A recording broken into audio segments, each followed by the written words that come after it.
Good morning, everyone. So,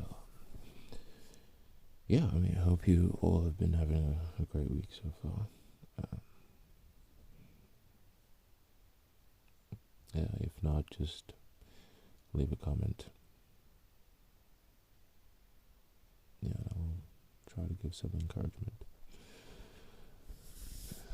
Um, yeah, so we've been going through the book of Genesis, and now we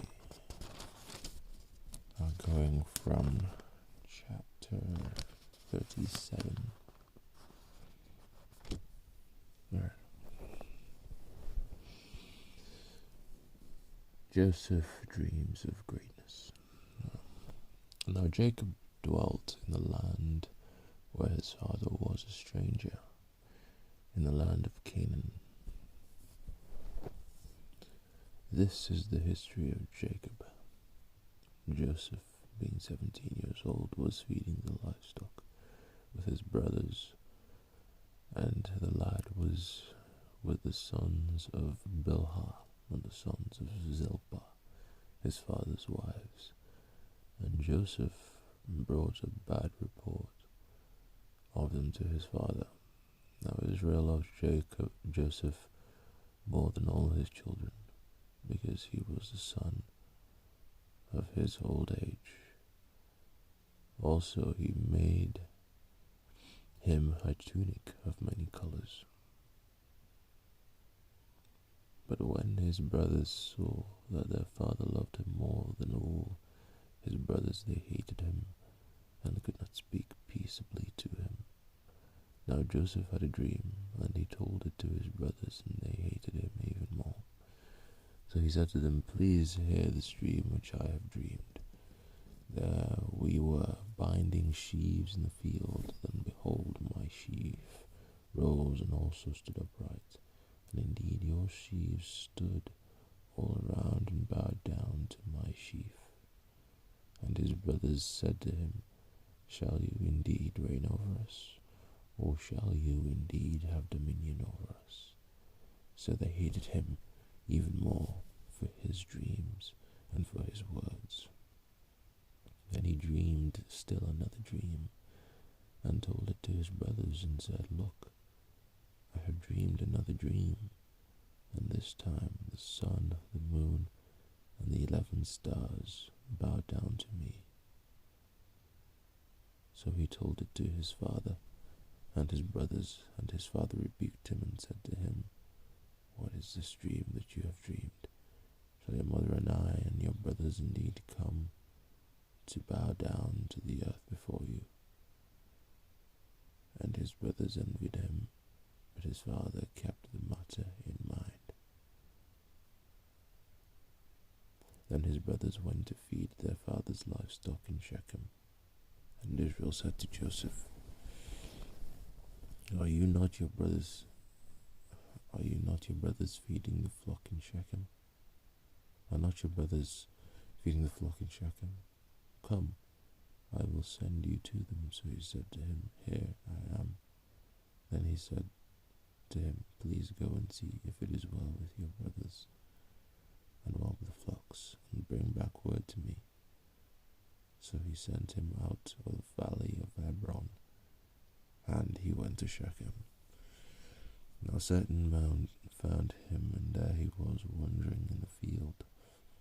And the man said to him, saying, "What are you seeking?" So he said, "I am seeking my brothers. Please tell me where they are feeding their flocks." And the man said, "They have departed from here, for I heard them say, 'Let us go to Dothan.'" So Joseph went after his brothers and found them in Dothan. Now when they saw him afar off, even before he came near them, they conspired against him to kill him. Then they said to one another, "Look, the dreamer is coming. Come, therefore, let us now kill him and cast him into some pit, and we shall say some wild beast has devoured him. We shall see what will become of his dreams. Reuben heard it, and he delivered him out of their hands, and said, Let us not kill him. And Reuben said to them, Shed no blood, but cast him into this pit, which is in the wilderness, and do not lay a hand on him, that he might deliver him out of their hands, and bring him back to his father. So it came to pass when Joseph had come to his brothers, that they stripped Joseph of his tunic, the tunic of many colors that was on him. Then they took him and cast him into a pit, and the pit was empty, there was no water in it. And they sat down to eat a meal. Then they lifted their eyes and looked, and there was a company of Ishmaelites coming from Gilead with their camels, bearing spices, balm, and myrrh on their way to carry them down to Egypt.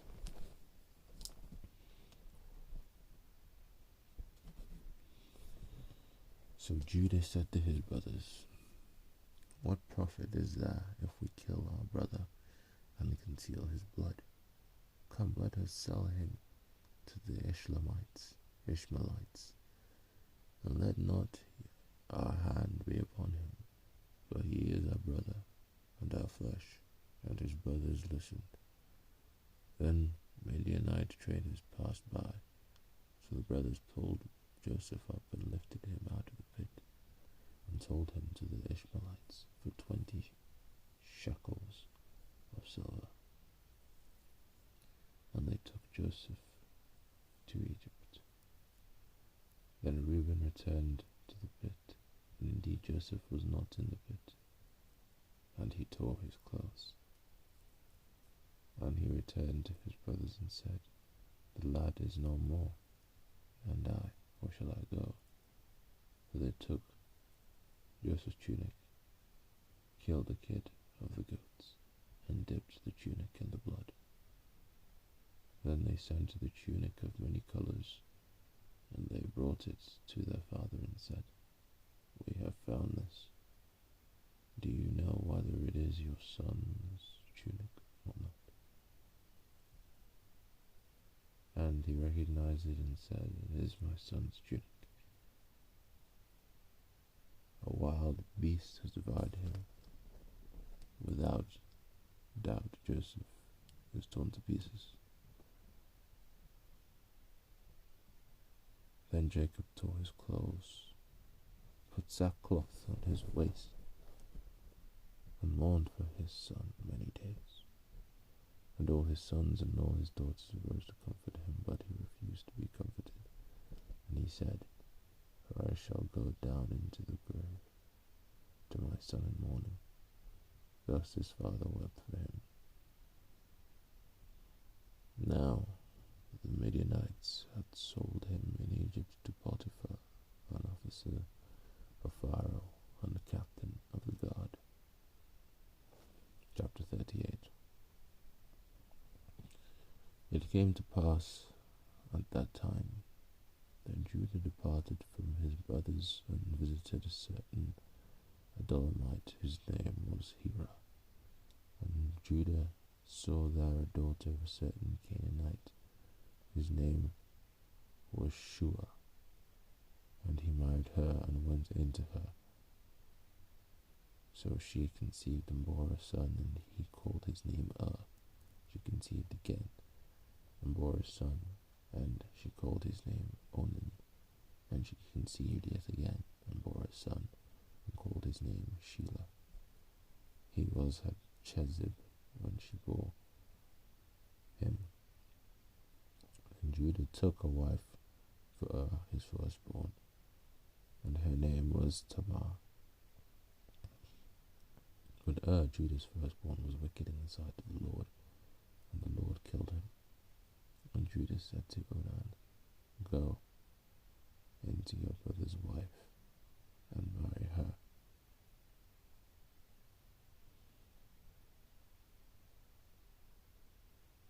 raise up an heir to your brother.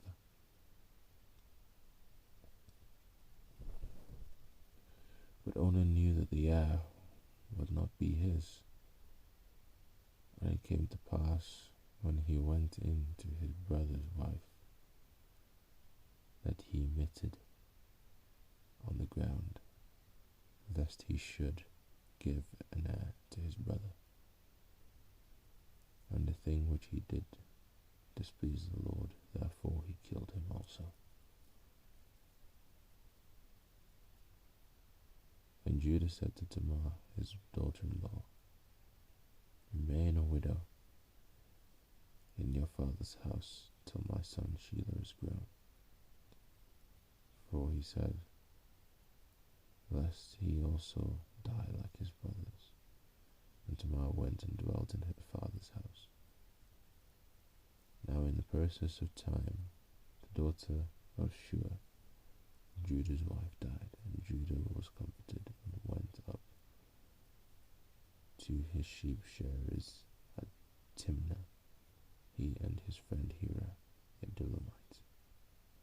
And it was told Tamar, saying, look, your father-in-law is going up to Tamar to shear his sheep. So she took off her widow's garments, covered herself with a veil, and wrapped herself, and sat in an open place which was on the way to Tamar. For she saw that Shelah was grown, and she was not given to him as a wife. When Judah saw her, he thought she was a harlot because she had covered her face.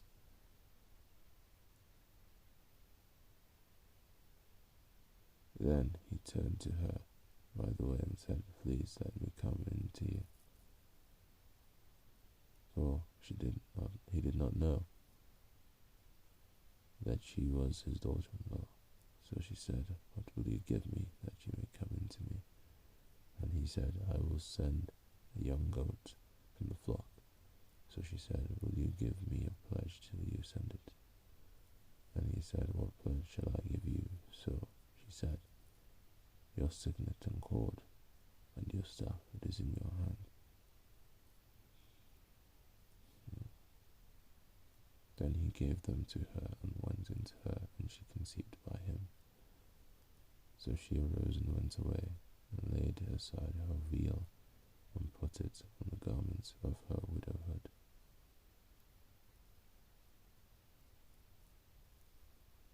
And Judah sent the young goats, by the hand of his friend, the Adullamite, to receive his pledge from the woman's hand. But he did not find her. Then he asked the men of that place, saying, where is the harlot who was openly by the roadside? And they said, there was no harlot in this place. So he returned to Judah, and said, I can't find her. Also the man of the place, there's no harlot in this place. And Judah said, let her take them for herself, lest we be shamed. For I sent this young goat, and you have not found her. And it came to pass about 3 months after that Judah was told, saying, Tamar, your daughter-in-law, has played the harlot. Furthermore, she is with child by harlotry. So Judah said, bring her out, and let her be burned. When she was brought out, she sent to her father-in-law, saying, by the man to whom these belong, I am with child. And she said, please determine whose these are. The signet and cord and staff. So Judah acknowledged them and said, she has been more righteous than I, because I did not give her to Shelah my son. And he never knew her again. Now it came to pass at the time of her giving birth, and behold, twins were in her womb. And so it was when she was giving birth, that the one put out his hand, and the midwife took a scarlet thread, and bound it on his hand, saying, this one came out first. And it happened as he drew back his hand, that his brother came out unexpectedly. And she said, break through, this breach be upon you. Therefore his name was called Perez. Afterward his brother came out, who had the scarlet thread on his hand, and his name was called Zerah.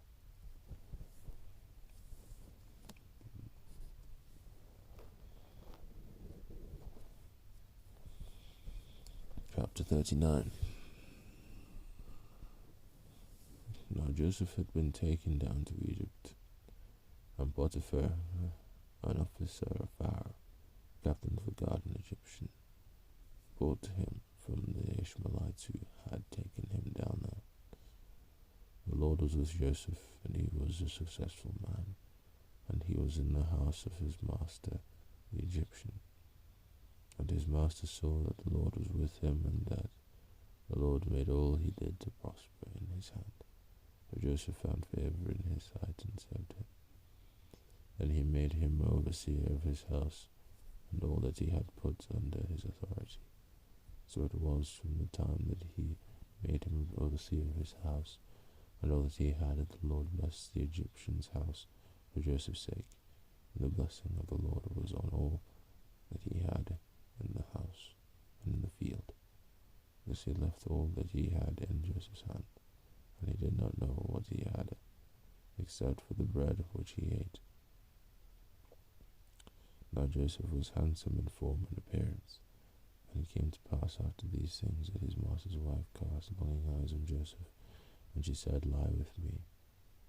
But he refused and said to his master's wife, Look, my master does not know what is with me in the house, and he has committed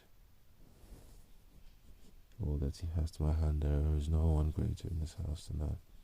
And now she kept back anything from me but you, because you are his wife.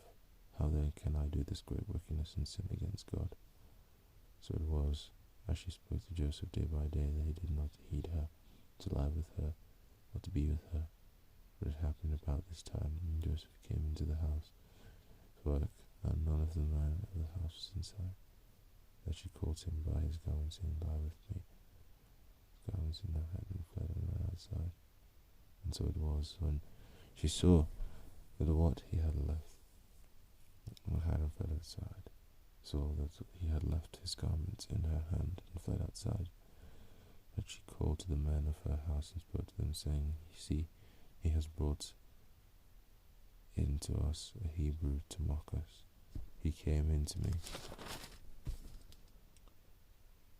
to lie with me, and I cried out with a loud voice. And it happened, when he heard that I lifted my voice and cried out, that he left his garment with me and fled and went outside. So she kept his garment with her until his master came home. Then she spoke to him with words like these, saying, The Hebrew servant whom you brought to us came in to me to mock me.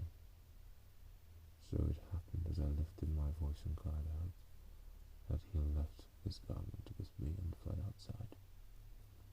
So it was with his master's So it was when his master heard the words which his wife spoke to him, saying, Servants did to me after this manner, that his anger was aroused. Then Joseph's master took him and put him into the prison, the place where the king's prisoners were confined, and he was there in prison. For the Lord was with Joseph and showed him mercy, and he gave him favor in the sight of the keeper of the prison. And the keeper of the prison committed to Joseph's hand all the prisoners who were in the prison. Whatever they did there, it was his doing. The keeper of the prison did not look into anything that was under Joseph's authority, because the Lord was with him, and whatever he did, the Lord made it prosper.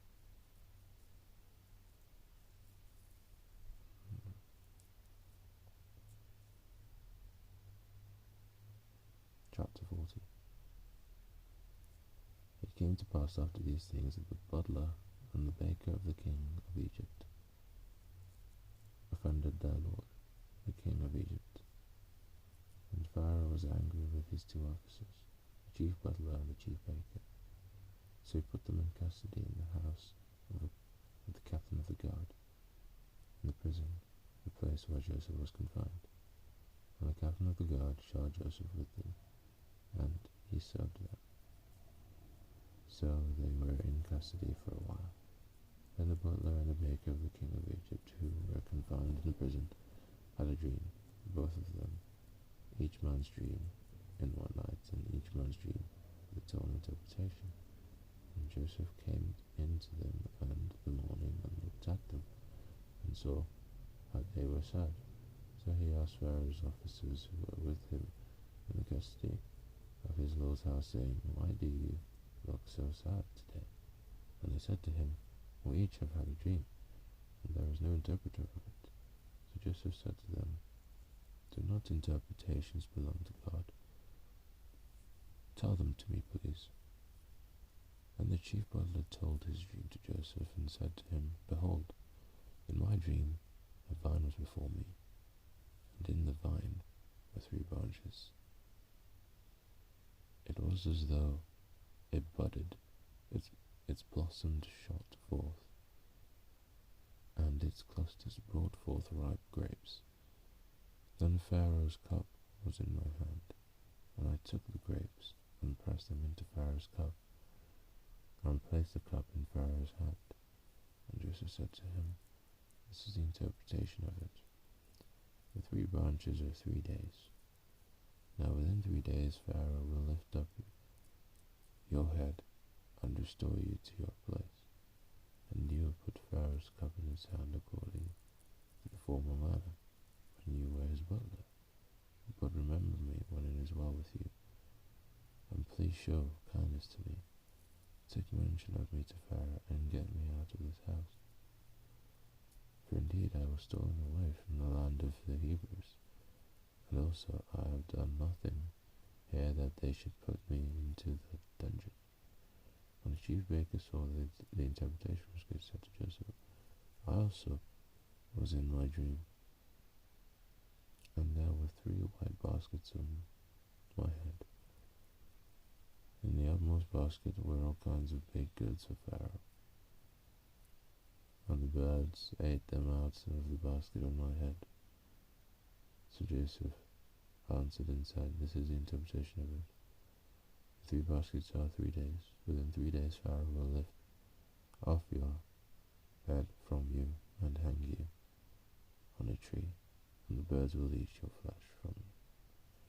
Now it came to pass on the 3rd day, which was Pharaoh's birthday, that he made a feast for all his servants, and he lifted up the head of the chief butler and of the chief baker among his servants. And he restored the chief butler to his butlership again, and he placed the cup in Pharaoh's hand. But he hanged the chief baker. Joseph had interpreted to them, yet the chief butler did not remember Joseph, but forgot him.